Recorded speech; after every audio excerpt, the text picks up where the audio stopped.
କହିଥିଲି ବନେଇଦେଲି ତାପରେ ବି ଏତେ କଥା ଶୁଣିବା ପାଇଁ ପଡ଼ିଲା। ବେଶୀ ଗୋଟେ ରଙ୍ଗ ଦେଖାଉଛନ୍ତି। ତ ଆଜି ଯେହେତୁ ଗୁରୁବାର ଥିଲା ଠାକୁରଙ୍କ ଘର ଓଳାପୋଛା କରିସାରିଲା ପରେ ମୁଁ ଏଠି ଫୁଲ ନେବା ପାଇଁ ଆସିଗଲି। ମନ୍ଦାର ଗଛରେ ଆଜି ମାତ୍ର 3-4ଟା ହିଁ ଫୁଲ ଥିଲା। ତ ତାକୁ ସବୁ ନେଇସାରିଲା ପରେ ମୁଁ ଜଲ୍ଦି ଠାକୁର ପୂଜା ସାରି ତଳକୁ ଆସିଯାଇଥିଲି କାରଣ ଆହୁରି ଗୋଟେ ବଡ଼ କାମ ଥିଲା।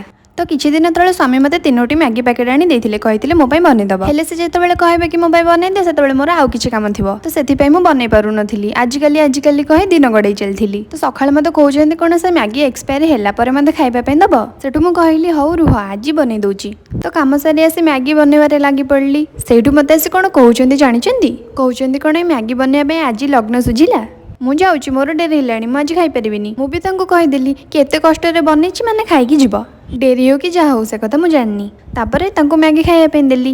ସିଏ ଗଲା ପରେ ମୁଁ ମୋର ଅତି ପ୍ରିୟର ଚାହା ବନେଇବାରେ ଲାଗିଗଲି। ଆଉ ଆପଣମାନେ ତ ଜାଣିଛନ୍ତି ମୋତେ ଅଦାବାଲା ଚାହା କେତେ ଭଲ ଲାଗେ। ଯଦି କାହା ଘରକୁ କେବେ ଗଲି ଅଦାବାଲା ଚାହା ଛଡ଼ା ଆଉ କିଛି ଦେବନି, ନଦେଲେ କହୁଛି ରାଗିକି ପଳେଇ ଆସିବି।